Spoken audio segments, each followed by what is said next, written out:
Magandang hapon, Pilipinas at sa buong mundo. Tayo po ay sabayang napapakinggan sa Radyo La Verdad 1350 ang UNTV Radio. Una sa ating mga balita.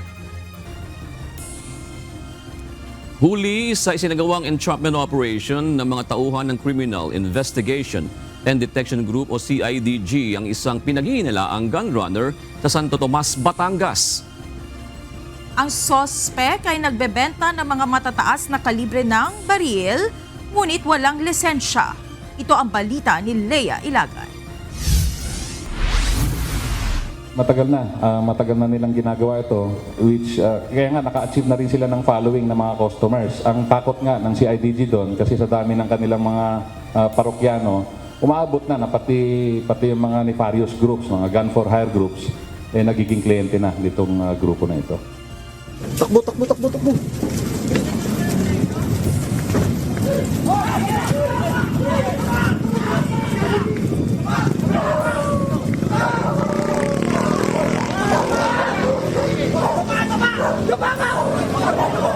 Sa isang gasoline station na ito sa Santo Tomas, Batangas, nakatakda ang gagawing pagbili ng undercover police ng matataas na kalibre ng baril mula sa suspect. Ang suspect na itinago sa pangalang Zandy ay isang buwanang minamanmana ng mga otoridad dahil sa pagbebenta ng loose firearms sa Batangas at mga kalapit na lugar. Ayon kay Criminal Investigation and Detection Group Director, Police Brigadier General Christopher Abrahano, 700,000 piso ang halaga ng 3 baril na kunyari ay bibilhin ng mga otoridad. 2 dito ay kalibre 5.56 rifle at ang isa ay caliber 22 rifle. Through an informant, meron nang dinidevelop yung ating CIDG doon sa Batangas. So, dinevelop itong information na ito at eventually nakapagkasa sila ng deal. Nahikayat nila itong dalawa na makipag-transact sa kanila. And so, kinasa nga yung operation. Bukod sa mga baril, nakuha din sa suspect ang magazine at 30 kahon ng mga bala. Aminado din si Brigadier General Abrahano na imported ang naturang mga baril kaya't kasama sa iimbestigahan ng CIDG ay kung paano ito nakapasok ng bansa. Tama yung observation mo, Lea, no? These are not ordinary loose firearms. Pero ito, ang tawag namin dito ay mga factory-built rifles or close to factory-built rifles. Mga original parts ito na binuo para maging M4 type rifles. So these are not manufactured here in the country.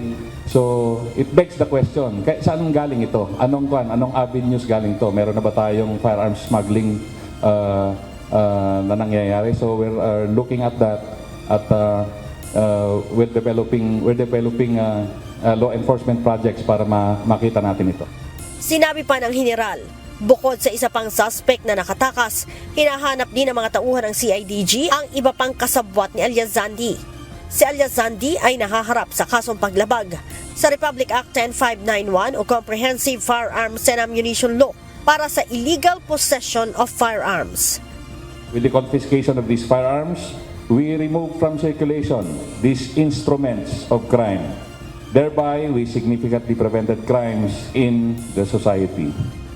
Lea Ilagan, UNTV, News and Rescue.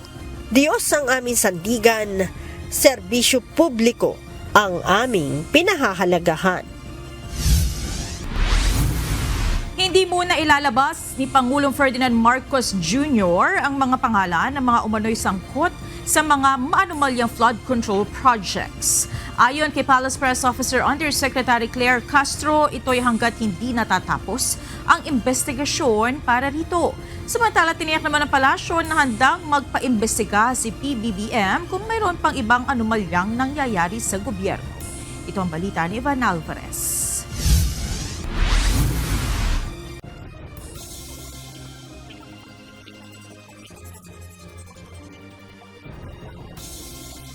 May ilang pangalan ng lumutang ngunit hindi pa oras upang isiwalat ito sa publiko.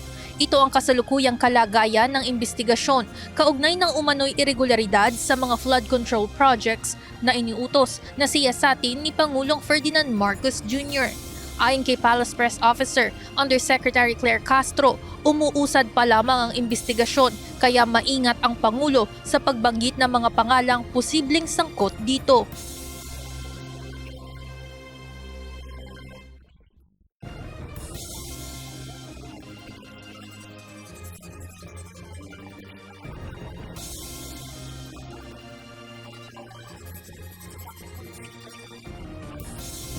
Samantala, tiniyak ni Palace Press Officer Undersecretary Claire Castro na bukas si Pangulong Marcos na paimbestigahan ang iba pang anomalya sa gobyerno kung kinakailangan.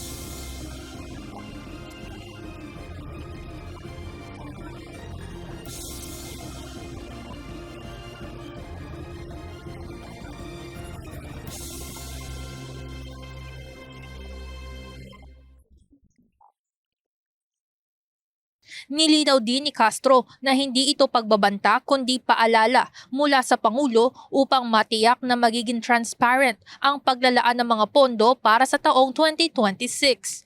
Muli namang iginiit ng Malacanang na oras na mapatunayan kung sino ang mga sangkot ay mananagot ang mga ito sa batas at sasampahan ng mga kaukulang kaso. Ivan Alvarez, UNTV News and Rescue. Diyos ang aming sandigan, serbisyo publiko ang aming pinahahalagahan. Hindi na dapat maulit ang mga kontrobersyal na issue sa Senado noong 19th Congress para makabawi. Ito ang pananaw ni Senator Vicente Tito Soto III matapos lumabas sa Okta survey na bumaba ang trust at performance rating ng mataas na kapulungan ng Kongreso. Ayon sa senador, dapat makinig sila sa sinasabi ng publiko at iwasan ang mga hindi magandang usapin gaya ng budget insertions upang maibalik ang tiwala ng taong bayan sa institusyon.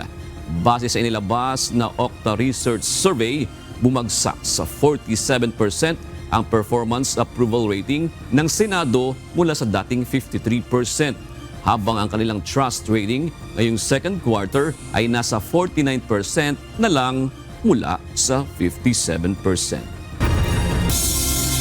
Inaasahang mag-lapse into law o maging batas ang panukalang batas na naglalayong gawing fix ang termino ng mga barangay at sangguniang kabataan official. Ayon sa Commission on Elections sa COMELEC, sa tanggap nilang impormasyon, wala ng ceremonial signing na gagawin ang Pangulo. Ito ang balita ni Dante Amento. May information tayo lately na mukhang wala ng formal ceremony. Mangyayari na lang, the bill will lapse into law. Hindi kailangan ng perma ng presidente ang isang panukalang batas kapag ito ay naipadala na sa kanyang tanggapan para maging ganap na batas. Kapag umabot ng isang buwan at walang lagda, ito ay maging batas o mag-lapse into law. Ayon kay Commission on Elections o COMELEC Chairman George Erwin Garcia, may nakarating sa kanilang impormasyon na wala nang gagawing ceremonial signing sa enrolled bill patungkol sa pagtatakda ng fixed term para sa mga opisyal ng barangay at sangguniang kabataan. Anya, hihinday na lamang itong mag-lapse into law pagkatapos ng isang buwan mula nang isumite ng Kongreso sa tanggapan ng Pangulo. August 14, kung hindi tayo nagkakamali, ang pag-lapse into law ng panukalang batas na taas sa opisina ng presidente, yung mismong panukalang batas na yan na nagpapaliban. So base sa computation ng palasyo, it's August 14, maglalapse into law. Kapag nag-lapse into law o naging batas na, inaasahang maipagpapaliban ang nakatakdang barangay at sangguniang kabataan elections o BSKE sa December 1 nitong taon at isasagawa na lamang sa November 2026. Pero nananatili namang hindi kampante ang COMELEC at patuloy pa rin sila sa preparasyon. Naniniwala ang komisyon na mayroong pupunta sa Korte Suprema para questionin ang legalidad nito. Hindi po kami humihinto sa registration. Tinuloy po namin ang registration of voters. Kahit matatapos sa AGIS, tuloy pa rin po kami sa paghahanda. Kasi nga, merong magke-question yan sa Korte Suprema. Una nang sinabi ng batikang election lawyer na si Attorney Romulo Macalintal na dapat i-veto ng Pangulo ang panukalang batas sapagkat labag ito sa karapatan sa pagboto sa ilalim ng konstitusyon. Dante Amento, UNTV News and Rescue. Diyos ang aming sandigan, serbisyo publiko ang aming pinahahalagahan. Itinuturing na most productive visit ni Pangulong Ferdinand Marcos Jr. ang kanyang pagbisita sa bansang India. Kasabay ito ng kanilang dinner banquet na pinangunahan ni Indian President Draupadi Murmu. Umaasa ang Pangulo na mas magiging malalim pa ang ugnayan ng Pilipinas at ng India at magdadala nito sa bansa ang mga plano at inisyatiba na napagkasunduan ng naging pagpupulong. Nagkaroon ng bilateral meeting si PBBM sa mga kinatawan ng Pilipinas sa ikalawang araw ng kanilang state visit sa bansa.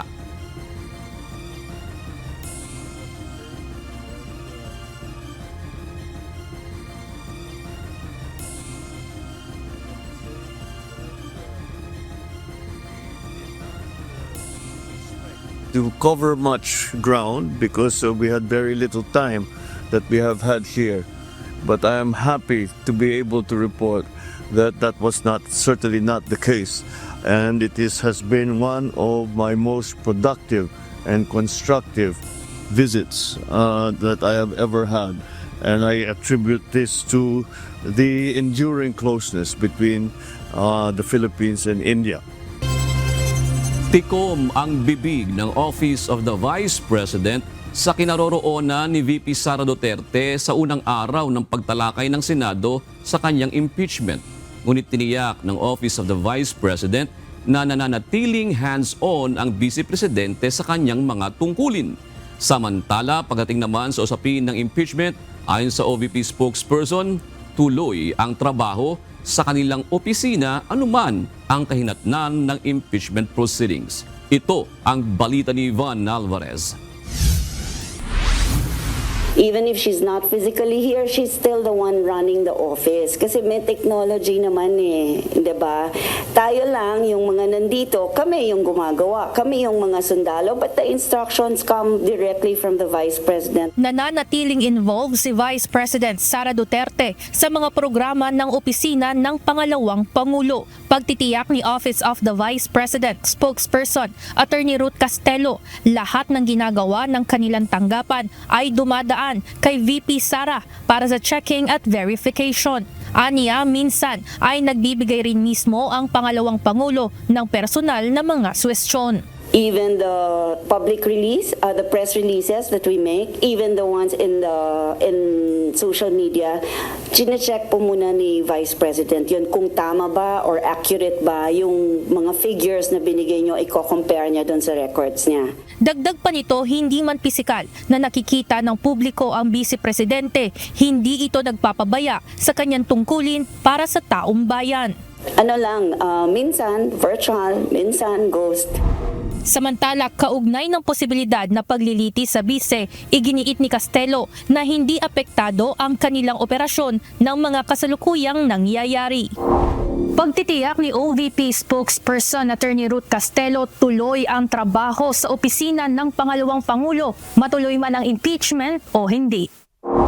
Impeachment or no impeachment, the Office of the Vice President will work the same or even harder to fulfill the mandate of the office. Aniya, standing order ni VP Sara na anumang mangyari sa politika, focus lang ang lahat ng miyembro ng opisina sa kanilang trabaho. Samantala, walang ibinigay na detalye ang OVP tungkol sa kalagayan ng Vice Presidente kung nasa Pilipinas ba ito o nasa ibang bansa.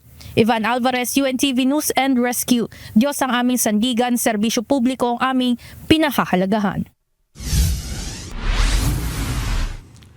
Naninindigan ang House of Representatives na dapat hintayin ang desisyon ng Korte Suprema kaugnay ng inihain nilang motion for reconsideration sa impeachment case laban kay Vice President Sara Duterte. Ito ang balita ni Rosalie Cos. Bilang pagrespeto sa mataas na hukom para bigyan sila ng pagkakataon na magkaroon ng desisyon patungkol sa motion for reconsideration, dapat antayin nila yung lalabas na desisyon ng Supreme Court sa motion for recon. Bagaman maaari nang ipatupad ang desisyon ng Korte Suprema nang ideklarang unconstitutional ang Articles of Impeachment laban kay Vice President Sara Duterte, hindi pa ito pinal. Yan ang panindigan ni Attorney Antonio Bucoy, tagapagsalita ng House Prosecution Panel. Kaya giit nito, dapat hintayin muna ang pinal na desisyon ng Korte Suprema matapos ihain ng Kamara ang motion for reconsideration sa impeachment ruling. Pagsasayang lang din anya ng oras ang dismissal ng impeachment case kung magdedesisyon ng Supreme Court ng pabor sa Kamara. Mangangahulugan din itong dapat magreconvene ang Senate Impeachment Court. Hindi pa pinal eh. Sundin nyo ngayon, ipatupad ninyo ngayon, may chance na mabago yan eh. So tama siya. Aksaya ng panahon. Ibig sabihin yan, buhay pa rin yung articles. Kung babawiin ng Supreme Court yung kanilang naging desisyon. Matapos naming mailahad yung argumento sa motion for reconsideration. Nang humarap naman sa media si Attorney Princess Abante, tagapagsalita ng House of Representatives, nakasuot ito ng itim na t-shirt na may nakalagay na forthwith. Binigyang diin din ito ang panawagan ng Kamara sa Senado. Bigyan ng pagkakataon ng accountability, bigyan ng pagkakataon ang mamamayan. Ang mandato ng saligang batas, try and decide forthwith, hindi dismiss forthwith.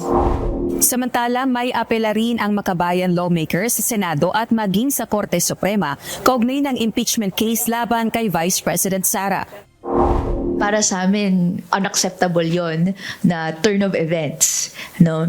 Na i-ignore ng Senate yung napakarami, no, na mga nasa 60% or more na mamayang Pilipino na nakikita yung pangailangan na mag-proceed sa trial at i-ignore yung mandate nila bilang mga boses, no, ng taong bayan naghalal sa kanila. So, kailangan bigyan natin ng halaga to at nananawagan tayo sa Supreme Court na talagang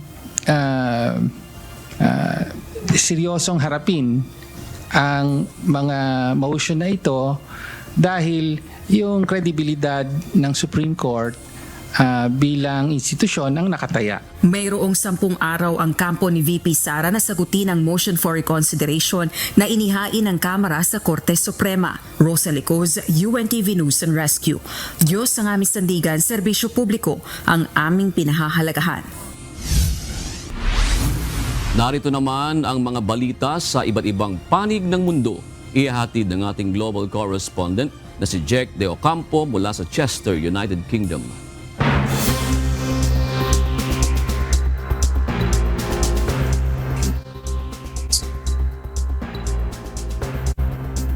Yes, June, sa gitna ng pag-ala ng climate change, naranasan sa iba't ibang bansa ang hindi pangkaraniwang weather conditions na nagdulot ng trahedya sa ilang mga mamamayan.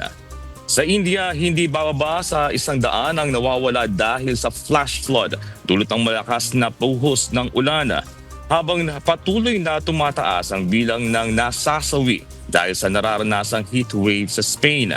Ito ang balita ni Maven Carizo. Sa hilagang bahagi ng India, tinamaan ng matinding flash flood ang Uttarkashi District sa Uttarakhand. Nagsimula ang trahedya matapos ang tinatawag na cloudburst o isang biglaan at matinding pagbuhos ng ulan sa maliit na lugar na naging sanhi ng pagragasa ng baha sa Darali Village. Mahigit 100 na ang nawawala, kabilang ang 10 sundalo mula sa Army Base sa Harsil. Nilamon ng baha ang mga bahay, kalsada, gusali at maging ang mga linya ng kuryente at komunikasyon. Bagamat may mga nakadeploy ng rescue teams, patuloy ang pag-ulan kaya hirap silang makapasok sa mismong disaster site. Sa southern France, patuloy ang pananalasa ng malaking wildfire sa Aude region malapit sa Spanish border. Tinupok na nito ang humigit kumulang 4,500 ektarya ng kagubatan. Ayon sa Fire Brigade, mahigit 1,000 bombero na ang ipinadala para sugpuin ang apoy. Ayon kay Deputy Prefect Lucy Rochek, 2 ang naiulat na sugatan dahil sa wildfire, kabilang ang isa na nasa malubhang kalagayan. Sa gitna ng patuloy na pagkalat ng apoy, tiniyak ni President Emmanuel Macron na nakatutok ang pamahalaan at ginagawa ang lahat upang tugunan ang insidente. Sa Mongolia ay kinagulat ng mga residente ang isang malaking buhawi na namataan malapit sa isang UNESCO-protected geopark sa Ulaanbaatar. Bagamat walang nasaktan, nagdulot ito ng takot dahil sa lapit nito sa mga kilalang geological site. At sa Spain, nakararanas pa rin ng heatwave ang malaking bahagi ng bansa na nagresulta sa pagkasawi ng ilan. Noong Hulyo, mahigit 1,000 ang nasawi dahil sa heat stroke. Ngayong unang linggo pa lang ng Agosto, isang 85 anyos na lalaki sa Badajoz ang binawian ng buhay dahil sa matinding init. Sa kabuuan, 3,255 na ang nasawi sa heat-related causes ngayong taon na mas mataas kaysa sa buong bilang noong 2024. Ayon sa Spanish Meteorological Agency, magpapatuloy pa ang heatwave hanggang sa susunod na weekend. Maven Carrizo, UNTV News and Rescue. Diyos ang aming sandigan, serbisyo publiko ang aming pinahahalagahan.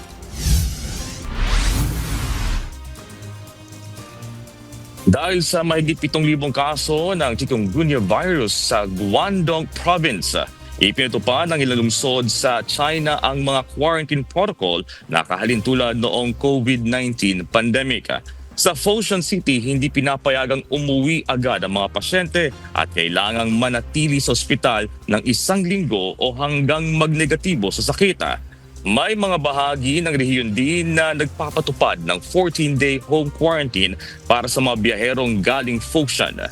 Gayunman, umani ito ng batikos sa online dahil hindi naman nakukuha ang chikungunya sa kapwa-tao. Pinakilos na rin ng mga otoridad sa pagtanggal ng stagnant water at pagpapakawala ng mosquito-eating fish bilang bahagi ng hakbang kontra sa pagkalat ng sakit. Isinusulong ni U.S. Transportation Secretary Sean Duffy ang panukalang pagpapahintulot sa mas malawakang paggamit ng drone. Layo ng Trump administration na gawing global leader ang U.S. sa drone operations, kaya nais nitong mapalawak pa ang usage ng drone sa larangan ng logistics, manufacturing at online commerce. Sa kasalukuyan, ginagamit na ng Amazon ang drone delivery technology sa College Station sa Texas at sa Phoenix, Arizona. Sa ilalim ng panukala, magiging posible na rin ang drone-delivered packages sa buong bansa. Inaasahang makakatulong ang pagbabago sa polisiya ng transportasyon para mapabilis ang pagdevelop ng air taxis. Target na magamit ang mga air taxis sa 2028 Olympics sa Los Angeles. Pagkatapos ng mahigit 2 dekada, babalik na sa Amerika ang pinakamalaking Olympic event sa buong mundo. Dahil gaganapin sa Los Angeles ang 2028 Summer Olympics na siyang ang kauna-unahang Olympics sa US mula pa noong 2002 Winter Games sa Salt Lake City. Upang mapaghandaan ito, pinirmahan ni US President Donald Trump ang isang executive order na bumubuo ng isang White House task force na tututok sa paghahanda sa seguridad ng LA 28. Ito ang balita ni Lynn Perez. And the LA Olympics is shaping up to be a wonderful moment for America. It's going to be incredible. Excited na si US President Donald Trump sa pagbabalik ng Olympics sa Amerika. Para sa kanya pagkakataon ito o para ipakitang muli ng bansa ang husay, galing at kakayanang manguna sa pandaigdigang entablado. Pangungunahan ni Trump ang tinatag na Olympic Task Force kasama si Vice President J.D. Vance bilang Vice Chair at iba pang mga opisyal gaya ni Attorney General Pam Bondi at Homeland Security Secretary Kristi Noem. Layunin nitong may streamlined ang lahat ng federal support para sa LA 28. Kabilang dito ang maayos na visa processing, airport coordination, crowd management, cybersecurity, transport routes hanggang disaster preparedness. Subalit, sa gitna ng selebrasyon, muling iginit ni Trump ang posisyon nito pagdating sa transgender athletes. The United States will not let men steal trophies from women at the 2028 Olympics. Kasabay nito ay kinatuwa ni Trump ang pagsunod ng US Olympics and Paralympic Committees sa kanyang executive order na nagbabawal sa mga biological men na sumali sa women's sports category. Ayon kay Trump, ang mga hakbang na ito ay para masiguro ang patas sa kompetisyon. Bukod sa USOPC, inatasan din ng iba't ibang sports governing bodies gaya ng World Athletics at World Boxing na magpatupad ng mas mahigpit na eligibility check at genetic testing para sa mga nais sumali sa women's division. Hindi rin pinalampas ni Trump ang pagkakataong batikusin sina California Governor Gavin Newsom at Los Angeles Mayor Karen Bass dahil umano sa mabagal na permit processing, kababayaan sa wildfire response at aniyay hindi epektibong pamumuno. Inihayag din ni Trump ang posibilidad na muling paggamit ng National Guards kung kakailanganin para tiyakin ng kaayusan para sa 2028 Summer Olympics. Lynn Perez, UNTV News and Rescue. Diyos ang aming sandigan, serbisyo publiko ang aming pinahahalagahan. At yan ang mga balita mula sa iba't ibang panig ng mundo. Mula dito sa Chester, United Kingdom. Ako si Jack De Ocampo. Magandang gabi.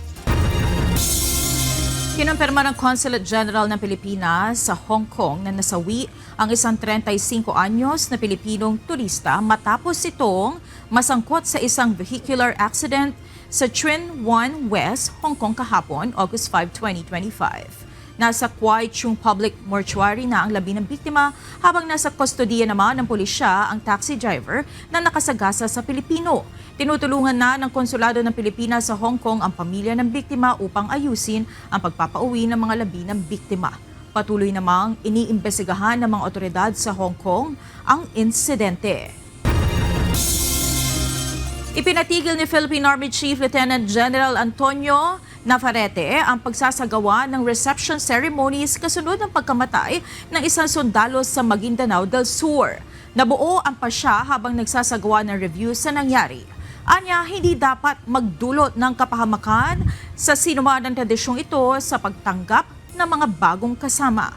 Ito ang balita ni Ryan Lacanlale. Yes, sa lahat ng Army units, they are being reminded to refrain from conducting reception rites. Sinuspindi ng Philippine Army ang lahat ng reception rites para sa mga bagong sundalo sa lahat ng unit nito. Ito ang utos ni Lieutenant General Antonio Navarrete, Commanding General ng Philippine Army, kasunod ng pagkasawi ni Private Charlie Patigayon noong July 31.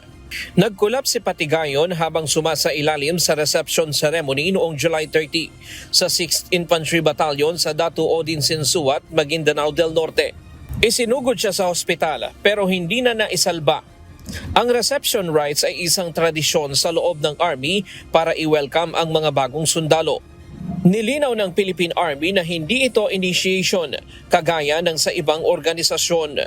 These are unwritten traditions ng within the Philippine Army units, no, by kumbaga conducting different appreciation ng reception rites. Meron kasi nagka-conduct ng reception through physical exercises, pag-perform ng exercises like push-ups, sit-ups, and other, kasama din dito yung road runs. So different stations yan siya ginagawa. Meron din naman reception through yung socialization.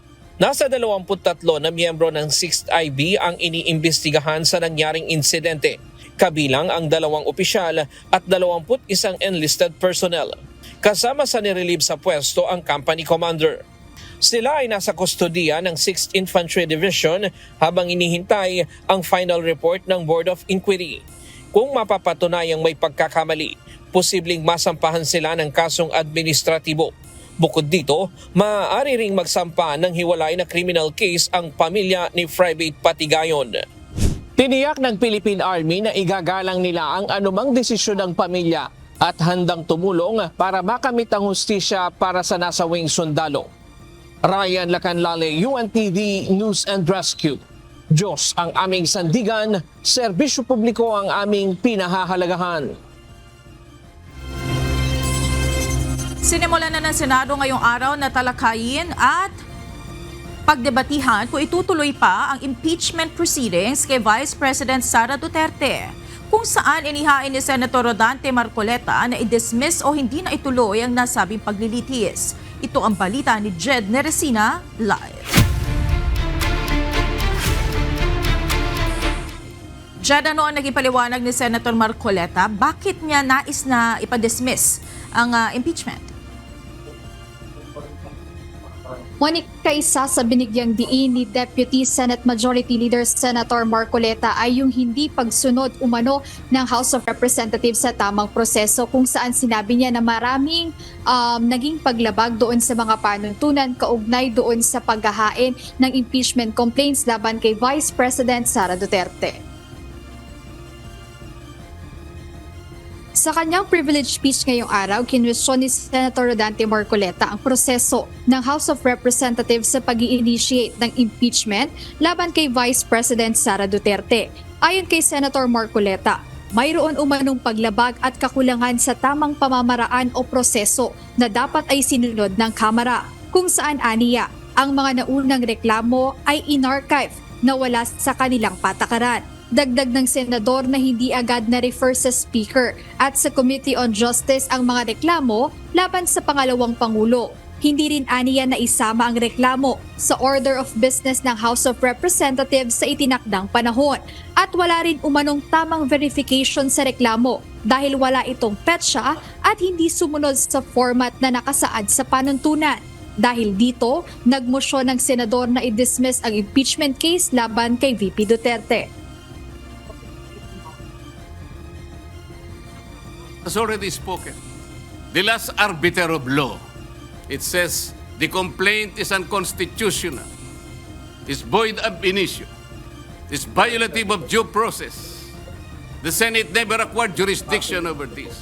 It is immediately executory. On that note, Mr. President, I respectfully move that the impeachment complaint be dismissed. Ngunit sa interpellation, tinutulan ni Senate Minority Leader Vicente Tito Soto III ang motion ni Senator Marcoleta.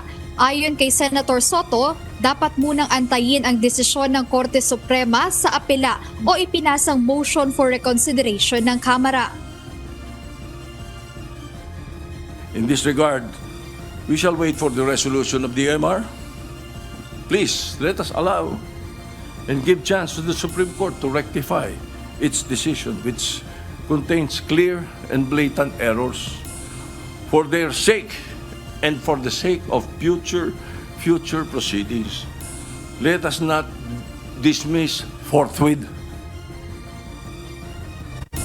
Binigyang diin din ng Senate Minority Leader na hayaan o antayin ang Supreme Court na i-rectify ang kanilang naging ruling.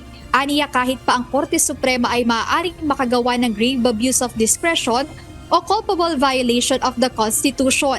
Binanggit din ng senador ang panganib kung tuluyang ipagbasura ang impeachment case batay sa isang desisyon na hindi pa pinal at nakabinbin pa ang apela. Ngayon ay ongoing pa rin ang sesyon sa Senado, ngunit isa sa inaasahan ngayong araw ay ang botohan ng mga senador kung susundin ba nila ang desisyon ng Korte Suprema o maghihintay pa sila ng resolusyon sa motion for reconsideration.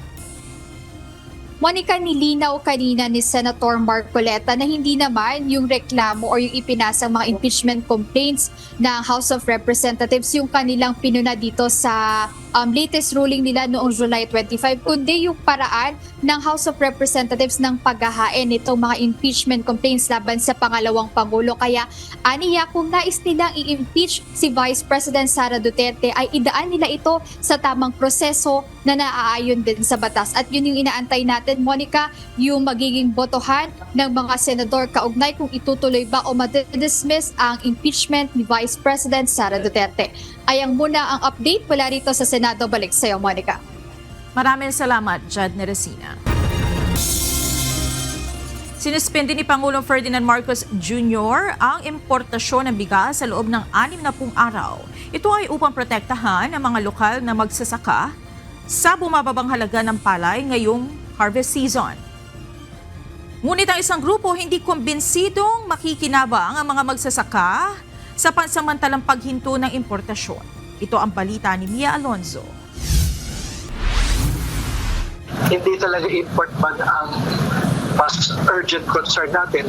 We were hoping talaga na i-reimpose yung 35% tariff rather than yung existing 15% ngayon.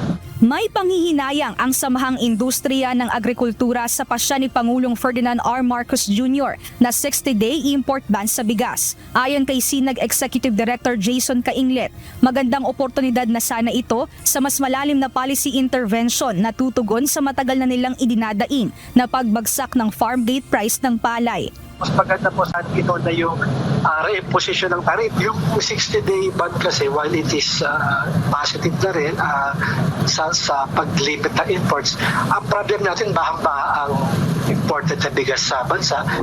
Ayon sa SINAG, bukod sa katotohanang bahang-bahana ang mga imported na bigas sa bansa, wala rin anilang kasiguraduhan na masusunod ang suspensyon sa pag-aangkat. Posible nila na pabilisin ng mga importer ang pagpapasok ng bigas bago pa sumapit ang September 1 o kaya naman ay sadyang i-delay ito at muling magpasok ng bigas hanggang matapos ang 60-day import ban. We would have rather yung sinuportahan ng Presidente yung proposal ng DA, kahit calibrated, is already okay with us. Of course, we would have wanted 35% reversion ng tariff. Yung 25% proposal ng DA could have been much better than ngayon, 15% pa rin ang tarifa. Ayon sa grupo, bagamat hinihiling nila ang 35% na taripa sa iniaangkat na bigas, mas tanggap pa rin nila ang 25% na proposal ng Department of Agriculture basta't magkaroon lamang ng pagtaas sa taripa kaysa manatili ito sa kasalukuyang 15%. Samantala, ayon sa ilang mga retailer, posibleng maapektuhan ang kanilang bentahan sa oras na maisakatuparan ang ipatutupad na importation ban. Sa amin, malaking epekto rin siguro kasi nga halos kalahati na yata ng benta namin imported yung nabibili. Almost. Kumpara sa local. Nabibili rin yung local pero parang equal na Gayunman para kay Aling Christie, kung ito ang paraan ng pamahalaan upang mabigyang panahon ng mga magsasaka na makaahon at makapag-adjust, handa siyang umunawa, lalo na kung 60 days lamang ang itatagal ng suspensyon. Sa panig naman ng palasyo, ayon kay Palace Press Officer Undersecretary Claire Castro, kailangang ibaba noon ng Pangulo ang taripa sa bigas dahil sa matinding pagtaas ng presyo na noon ay siyang idinadaing ng mga mamimili. Kaya naman git niya, ang mungkahing muling pagtaas ng taripa ay dapat munang maisailalim sa masusing pag-aaral. Hindi po tayo dapat magpakita lamang sa tao na ito ang gusto natin pero malaki pala magiging epekto nito sa kabuuan. So muli, ang sabi ni Secretary Kiko Laurel, dahan-dahan at dapat aralin kung magtataas o hindi. Mia Alonzo, UNTV News and Rescue. Diyos ang aming sandigan, serbisyo publiko ang aming pinahahalagahan. Humingi ng tulong sa media ang mga menor de edad na Chinese national na nag-aaral ng English at nagbabakasyon sa bansa. Ito'y matapos na i-raid ng mga agent ng National Bureau of Investigation ng kanilang tinutuluyan sa Bulacan. Ito ang balita ni Leia Ilagan. 就是我在屋里面看书，然后就是 actually she reading inside the room, but suddenly someone is holding the gun to ask her to go out. She very scared. She feels scared. Ni-raid ng mga tauhan ng National Bureau of Investigation ang lugar na tinutuluyan ng mga estudyanteng Chinese na ito sa Malolos, Bulacan noong July 14. Bit-bit ng NBI Special Task Force ang search warrant na inisyu ng korte sa lugar na umano'y hinihinalang nagsasagawa ng love scam at crypto scam. Sa lugar, natagpuan ang 4 na minor de edad na nagbabakasyon at nag-aaral ng English language sa Pilipinas. Hinalughog umano ng mga operatiba ang buong lugar matapos baklasin ang mga closed-circuit television camera. Kinuha ang mahahalagang dokumento at passport ng mga dayuhan. 吃晚饭的时候就听到有声音 then they have the dinner, family dinner together. Then suddenly they heard some sound. It's a like this. Then after that, it's suddenly a group of people. They hold the big gun and go into the room. Then and also try to hold them and also take all their personal belongings and passport and also the valuable thing. And also they try to cut the CCTV inside the room. The officer is trying to around the room. They kick off all the door for the room. Ayon sa kanila, kinuha ng mga operatiba ang kanilang mga telepono, laptop, pera at alahas. Nakita sa laptop ng mga estudyante ay ang assignments na mga ito sa mathematics. Kabilang sa mga inaresto ay ang 2 mag-aaral ng San Sebastian College. Ayon sa mga dayuhan, bago tuluyang umalis ang mga operatiba, ay iniluto pa daw ng mga ito ang laman ng kanilang ref at doon din kumain. The time they inside the room, then suddenly they just kick the door and go in and use gun to point on him and force him to lie down on the floor. And his parent and father is get handcuffed. Isinama ng mga tauhan ng NBI ang mga magulang ng mga estudyante upang ikulong. Ngunit noong July 16, nag-issue ng release order ang Malolos Regional Trial Court dahil sa kawalan ng basihan para ikulong ang mga ito. Subalit, bigo ang NBI na palabasin ang mga dinampot na dayuhan. Sa halip, itinurn over ang mga ito sa Bureau of Immigration dahil sa umano'y kawalan ng proper documents. Yeah, the parents now is detained and they are laptop, passport and money and wallet, everything is get raided by the. Si National Bureau of Investigation Director Jaime Santiago, aminadong may mali sa naging operasyon, kabilang ang paghuli at pagkulong sa mga Chinese gayong search warrant lamang ang bitbit ng mga ito. Hindi rin umano tama ang address na nasa search warrant sa lugar na ni-raid ng mga operatiba. Kaya naman, binuwag na niya ang Special Task Force na sangkot sa raid habang nagpapatuloy ang investigasyon. That's why nagagalit ako yung report na yun, although hindi pa verified yung report na yun, pinagkuha ng passport and their personal belongings were also confiscated. Hindi ako natutuwa. Although hindi paniniwala, siyempre, under investigation Hindi ako natutuwa ng ganun. Dapat legal yung pagkakapunta nila doon, may search warrant, everything, with authority to operate, but then, mukhang na hindi umayon yung sa dapat na gawin. Kaya pinaimbestigahan ko agad. Agad naman naglabas ng babala ang China Ministry of Education sa mga Chinese national na nag-aaral sa Pilipinas dahil sa tila pagtaas ng krimen kung saan nagiging biktima ang kanilang mga mamamayan. Leia Ilagan, UNTV, News and Rescue. Diyos ang aming sandigan, serbisyo publiko ang aming pinahahalagahan. Muling nagtungo sa Department of Justice ang whistleblower na si Julie Patidongan alias Totoy kanina kasama ang kaniyang kapatid. Ilang araw ito matapos maghain ng reklamo ang kaanak ng missing sabongeros laban sa negosyanteng si Atong Ang na sinabi ni alias Totoy na nasa likod ng kaso ng mga nawawalang personalidad. Walang ibinigay na detalye si Patidongan sa layo ng pagbisita nito sa DOJ. Anya, ang DOJ na ang magbibigay ng pahayag hinggil dito. Nahayaan na natin ang DOJ na-file na yung kaso.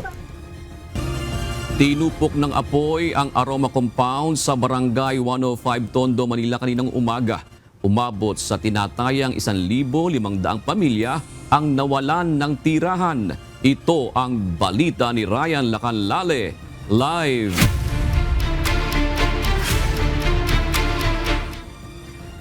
Ryan, saan ngayon pansamantalang nanunuluyan ang mga pamilyang nasunugan at paano natutugunan ngayon ng LGU dyan ang kanilang mga pangangailangan sa dami ng mga apektado na yan? June, pansamantalang nasa mga paaralan muna yung mga kababayan natin na biktima ng sunog dito. At yung iba naman ay nakituloy sa kanilang mga kamag-anak na malapit dito sa lugar at meron din na sinet up doon sa barangay covered court para gawing evacuation center. Bago mag alas 10 ng umaga, sumiklab ang sunog sa isang residential area dito sa barangay 105, Aroma Compound sa Tondo, Maynila. Umabot sa Task Force Charlie ang sunog pasado alas 10:57 ng umaga. Si Irene Toria, kakaalis pa lamang ng bahay nang mangyari ang sunog, kaya agad itong bumalik para isalba ang kanyang mga gamit.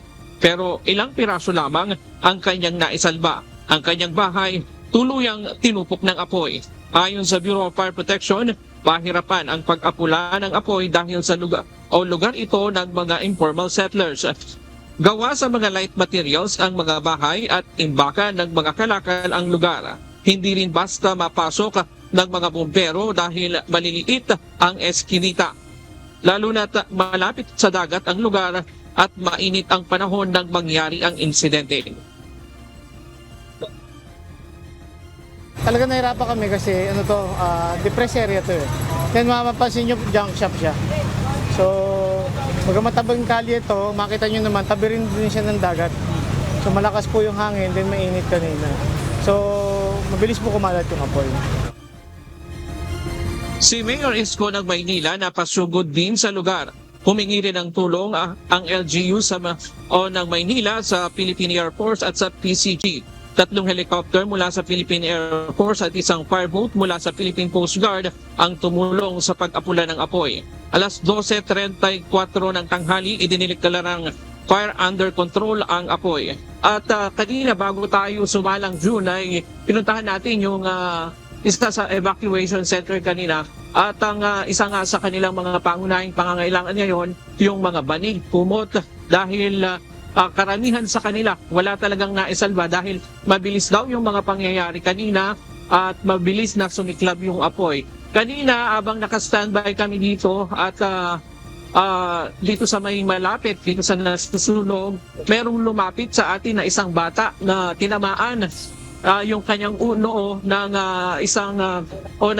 yero.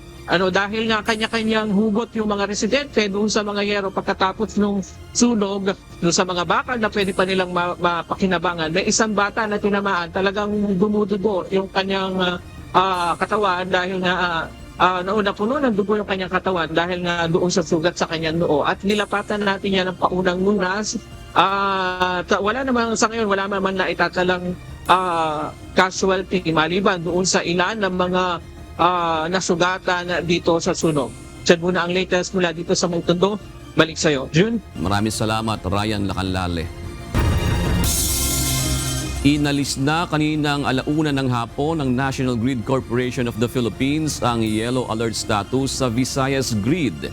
Sa abiso ng NGCP, umaabot na sa 2,711 megawatts ang available capacity ng kuryente. Mas mataas ito sa peak demand na 2,217 megawatts. Kaninang umaga nang maglabas ng yellow alert status ang NGCP sa Visayas Grid, kung saan inaasahan ang pagnipis ng supply ng kuryente bandang alas 3 hanggang alas 4 ng hapon at alas 5 ng hapon hanggang alas 7 ng gabi. Ito ang ika-4 na beses ngayong taon na inilagay sa yellow alert status ang Visayas Grid. Sinagot na ng Department of Transportation o DOTR ang open letter ni former Commissioner o Commission on Audit Commissioner Heidi Mendoza ukol sa mga issue ng LRT. Inisa-isa ng DOTR ang mga nakikitang solusyon sa mga problema sa railway gaya ng kulang na beep cards, sirang vending machines at mabagal na pila sa mga senior citizens. Ito ang balita ni JP Nunez. Isang open letter sa Department of Transportation ang ipinost kahapon ni former Commission on Audit Commissioner Heidi Mendoza sa kanyang official Facebook account, laman ang mga issue sa LRT. Nainip niya siya kaya siya nag-audit Hindi anya niya intensyon ang mamahiya kundi umaasa itong makakatulong para mas makumbinsi ang Kongreso na maglaan ng mas malaking pondo sa maintenance budget ng DOTR. Una sa kanyang pinuna ang kakulangan ng mga stored value cards o BIP cards dahil wala na anyang mabili. Ikalawa ang 5 mga ticket vending machines kung saan ang 3 ay out of order habang ang 2 naman ay sarado. Ikatlo ang mga senior citizen na mahaba anya ang pila dahil sa pagsusulat ng pangalan bago makabili ng card kaya swestyon niya na gumamit na lang ng scanner. At sa huli ay ang nasirang tren na wala anyang malawakang abiso. Matapos akyatin ang mataas na hagdan ay tsaka lang nalaman na wala palang serbisyo ang tren. Dagdag pa sa swestyon nito ang magpalibreng sakay sa mga estudyante. Ang mga isyu na ito isa-isang sinagot ni Transportation Secretary Vince Dizon. Ayon sa kalihim, ipinaalam sa kanya ng DOTR team ang mga concern ni Mendoza pero dahil walang Facebook si Secretary Dizon ay hindi agad ito nakapagbigay ng tugon. Aminado ang kalihim na talagang napabayaan na at nagpatong-patong na ang mga isyu sa tren. Sa nakalipas anya na 5 buwan ay sinikap ng DOTR na isaayos ang mga maliliit na issue na nagpapabigat sa mga commuter araw-araw. Kaugnay ng kakulangan sa BIP cards, plano anya ng DOTR sa susunod na taon ay bubuksan na nila ang LRT at MRT para sa mas maraming provider ng card payments para hindi na ito maging eksklusibo sa BIP para mas maraming pagpipilian ang mga commuter.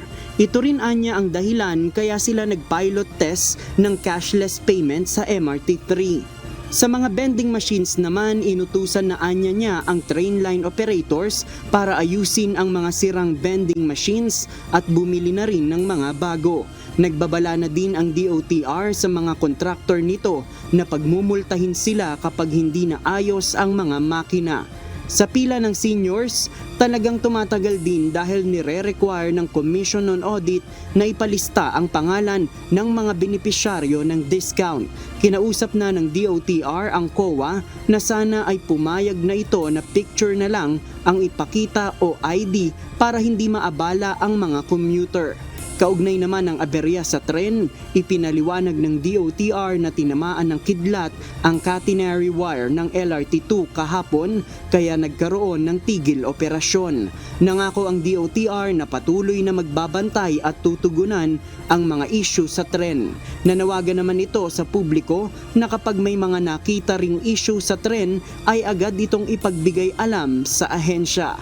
JP Nunez, UNTV, News and Rescue. Diyos ang aming sandigan, serbisyo publiko ang aming pinahahalagahan.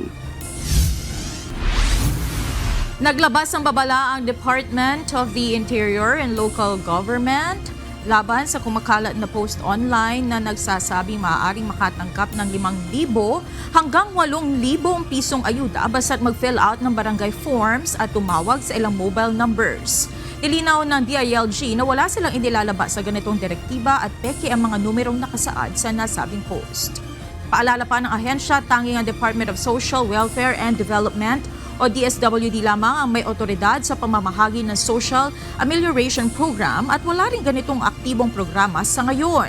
Pinapayuhan ng publiko na huwag basta maniwala sa mga post na nakikita sa social media at agad report ang kahina-hinalang impormasyon. Patuloy na tinatalakay sa Senado ang mga mosyon kaugnay ng impeachment trial ni Vice President Sara Duterte kasabay ng Supreme Court ruling. Kabilang na dito kung i-dismiss na ba ang impeachment o ipagpapaliban muna ang desisyon ng Senado.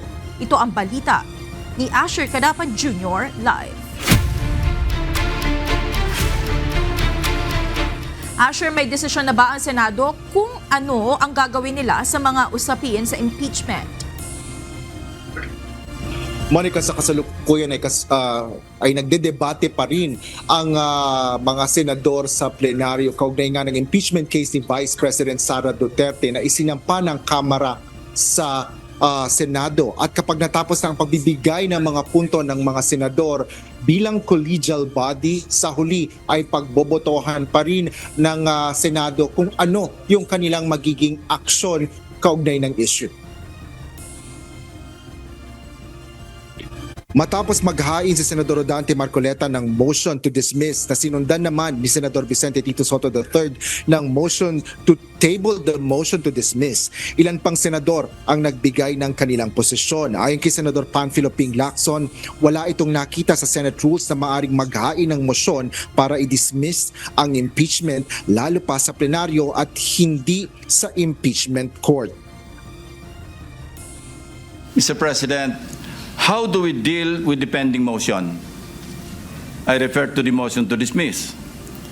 Shall we even take it up or deal with it? Kasi wala po sa rules natin. Paano wala tayo pong guidelines? Kasi wala po sa rules natin yung motion to dismiss. So anong guidelines ang susundin natin in addressing the motion to dismiss submitted by the Honorable Marcoleta? Kinwestiyon din ni Senador Lacson kung paano kung pagbotohan nila ang motion at i-adopt ito ng Senado, ngunit binaligtad baliktarin ng Supreme Court ang desisyon nito. Ayon naman kay Senate President Francis G. Escudero, nangyari na ito sa nakaraan, ngunit mangyayari lang ito kapag ito ay napagbotohan na sa ngayon. This was actually done, although not via a motion to dismiss, but a motion to archive in relation to the impeachment complaints of then President Estrada and Ombudsman Gutierrez. Tugon ni Senador Marcoleta, bagaman hindi bahagi ng Senate rules ang motion to dismiss, ay gaya ng rules of court ay maaaring mag-dismiss ng kaso kung walang jurisdiction. Iginita man ni Senador Francis Kiko Pangilinan na ang impeachment court lang at hindi ang plenaryo ang may tanging kapangyarihan para litisin at hatulan ng impeachment. Habang si Senador Alan Peter Cayetano, hinimay ang desisyon ng Korte Suprema at bagaman nag-constitute o nagtipon ng impeachment court ay wala anyang jurisdiksyon ang Senado sa kaso. Sa huli, inirekomenda nito na amyendahan ang motion ni Senador Marcoleta na sa halip ay sumunod sa SC ruling. Monica, patuloy pa rin sa ngayon ang pagtatalakay ng usapin sa impeachment sa plenaryo. Kanina ikinwestiyon pa ni Senador Ronald Bato de la Rosa kung ang napagkasunduan ng mga senador sa kanilang caucus o yung pagtitipon nga ng mga Senate members natalakay ng SC ruling at pagdesisyonan niya ngayong araw ay mangyayari pa ba? At tiniyak naman ni Senate President Cheese Escudero na darating sila sa punto na yan pagkatapos sila na mag-debate at magbigay nga ng kanilang mga punto. At nilinaw din ito na mayroong dalawang pending na options o motion at yan ay nga yung motion to dismiss na inihain ni Senador Marcoleta at yung isa naman ay ang motion to table the motion to dismiss na ibig sabihin ay ipagpaliban muna yung pagdedesisyon nila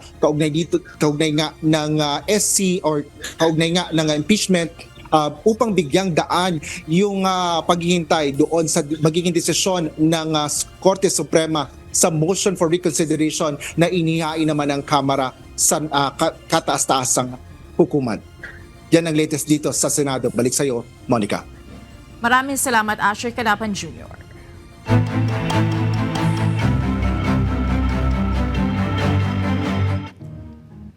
Ipinagpasalamat ng pambansang pulisya ang mga bagong motorcycle patrol, drone at iba pang equipment na ipinagkaloob sa kanila ng lokal na pamahalaan ng Bulacan. Ayon sa Bulacan Provincial Police Office, malaking tulong ito para sa mas mabilis at mas epektibong pagresponde sa mga nangangailangan ng tulong, lalo na at pinapatupad na ang 5-minute response time sa hanay ng PNP. Ito ang balita ni Nestor Torres. Lagi natin practicein, gumagana ang mga gamit natin, gumagana ang mga drones, gumagana ang ating mga radios, gumagana ang mga sasakyan ng motorsiklo, but higit sa lahat, dapat gumagana ang tao. Sa pagbisita sa Camp Alejo Santos ni PNP Chief Police General Nicolas Torre III sa Malolos, Bulacan kanina, formal nang isinagawa ng Bulacan PPO ang turnover ceremony ng 24 na drone na magagamit ng mga pulis sa mga syudad at munisipalidad sa Bulacan. Kasama rin ang isang bagong drone na DJI Matrix 30T series na worth 1.3 million, 24 na motorcycle patrol, isang mobile Toyota Rush at 100 pieces handheld radios na ipinagkaloob ng Bulacan LGU. Ayon kay PNP Chief Police General Nicolas Torre III, malaking tulong ang nasabing mga kagamitan at sasakyan sa ipinatutupad ng pambansang pulisya na 5-minute response time o 5 MRT. Sa paraang ito, magkakaroon ng mabilis na pagresponde ang PNP sa panahon ng pangangailangan. Pag pumasok sa 911 center sa Quezon City, yan ay pag-press 1 mo, diretso sa command center sa Camp Crame. At mula sa command center sa Camp Crame hanggang sa sulok-sulokang bayan ng Pilipinas ngayon ay aming makukontak sa pamamagitan ng iba-ibang paraan ng komunikasyon. Para matiyak naman ni Police General Nicolas Torre na epektibo ang 5-minute response time o 5 MRT sa Bulacan PNP. Isinagawa rin ang simulation exercise sa pangunguna ni Bulacan Provincial Director Police Colonel Angel L. Garciliano at Malolos City Mayor Christian Natividad. Sa senaryo, may nangyari na robbery hold-up sa Calero Elementary School. Gamit ang LED wall at internet ay nasaksihan nila ang agarang pag-aksyon ng Malolos PNP. Sa loob lamang ng 2.33 minutes ay agad na nakarating ang PNP sa lugar. Satisfied naman si Police General Nicolas Torre sa ginawa ng Bulacan PNP. Bakit 5 minuto? Sapagkat kami naniniwala na sa isang tao na kailangan ng tulong at tumawag sa 911, bawat segundo ng paghihintay is almost a lifetime. But figuratively and literally, sapagkat sila ay hindi naman tatawag sa 911 kung hindi nanganganib ang kanilang buhay. Nestor Torres, UNTV News and Rescue. Diyos ang aming sandigan, serbisyo publiko ang aming pinahahalagahan.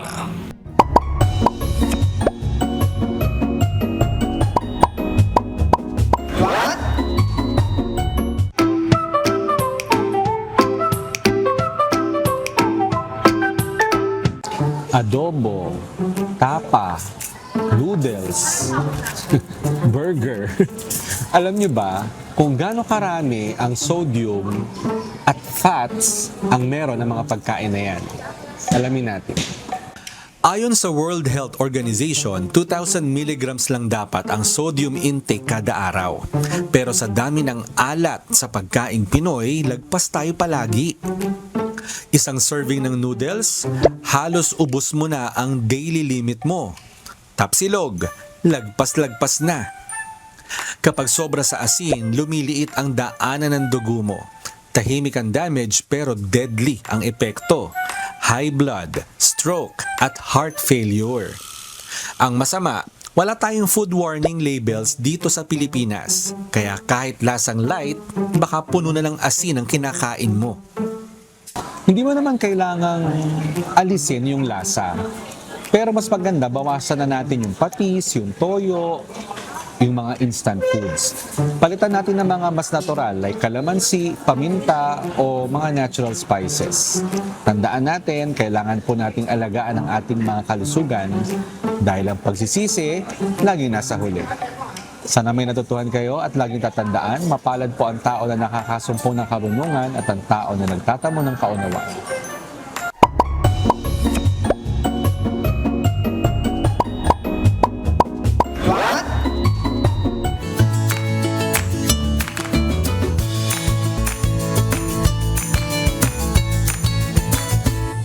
Ito na po ang ating mga kausing ngayong araw po ng Miyerkules. Salamat po at shout out kina Conching Rios de la Serna, Romeo Gacula at Patricio Pascual. Maraming salamat din kay Romulo Rodolfo, Boyet Escueta at Jimmy Venecia. Mga kasambahay, kung may mga istorya po kayong nais balikan sa Ito ang Balita, pwede niyo po ito muling mapanood sa aming mga official social media account. Magtungo lamang po sa UNTV News and Rescue YouTube channel at i-click ang subscribe button. Ganyan din sa aming Facebook, Instagram, X at TikTok accounts. Mapapanood nyo rin po rito ang iba pang news programs ng UNTV, pati na iba pang video ng nag-iisang public service channel. Kaya subscribe, like, and share. Narito naman ang salita ng Diyos na ating sandigan mula sa aklat ng Ikalawang Korinto 9:9 na nagsasabi, gaya ng nasusulat, siyang nagsabog, siyang nagbigay sa mga dukha. Ang kanyang katwiran ay nananatili magpakailanman.